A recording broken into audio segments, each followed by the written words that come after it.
No one could handle the billionaire's daughter. Until a single dad janitor did the impossible. The morning sunlight poured through the tall glass windows of the Rosemont International Academy. A school known not just for its elite education, but for its billionaire students who walked the halls like royalty. Among them was her. The daughter of the wealthiest man in the city. Everyone knew her name, but no one dared say it too loud. Teachers feared her temper, students avoided her glare, and even the principal pretended to smile when she was near. Rumor had it that 10 teachers had already quit because of her attitude. The staff whispered about how cold she was, how she never smiled, and how every attempt to reach her ended in failure. Until one Monday morning when a new janitor walked through those same glass doors. He was a quiet man, probably in his late 30s. His hands looked rough, his uniform faded, and his eyes, though tired, had a strange gentleness in them. People didn't pay much attention to him, he was just there to clean floors. But what no one knew was that he wasn't just a janitor. He was a single dad.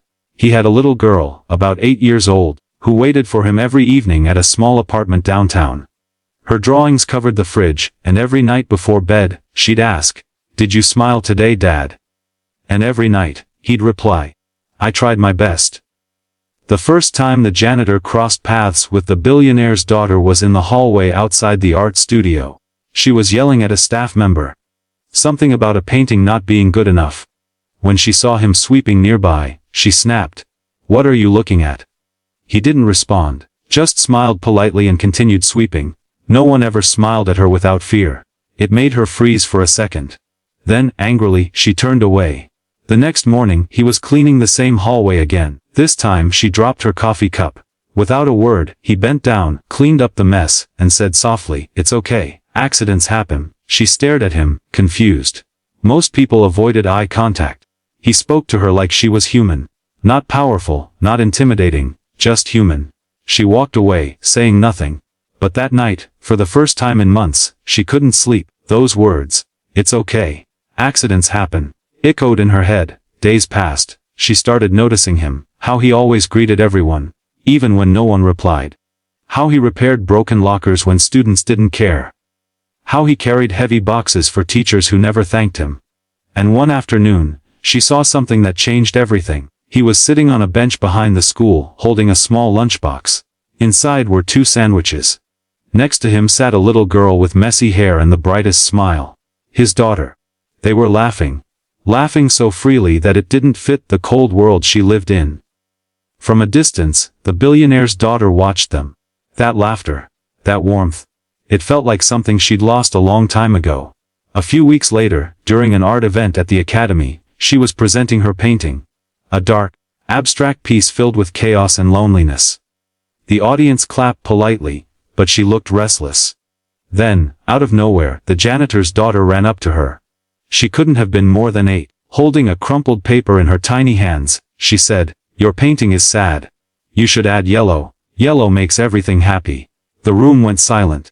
Everyone expected the billionaire's daughter to yell. To scold the child for interrupting. But she didn't. She just stared at that little girl. And for the first time, someone saw tears in her eyes. That night she repainted everything. She added yellow. From that day on, things began to change. The girl who once yelled now volunteered at school events. The one who avoided people started helping other students. Teachers whispered again. But this time, in disbelief. And sometimes, when no one was looking, she would sneak out behind the school, sit beside that same bench, and share her lunch with a janitor and his daughter. No one could explain it. No one knew what he said or did to her. But everyone noticed one thing. The billionaire's daughter had finally learned how to smile again.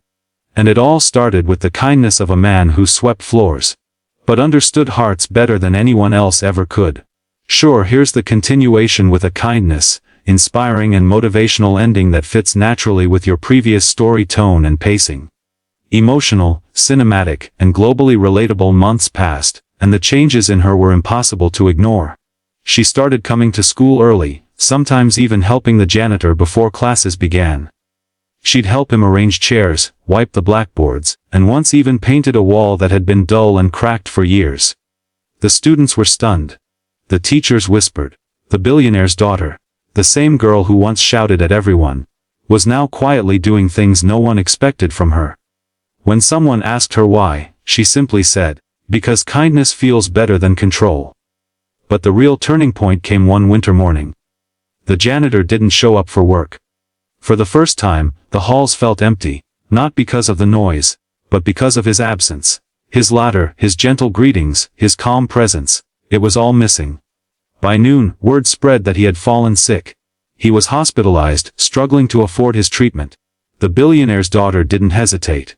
She went straight to her father's office. A place she used to avoid.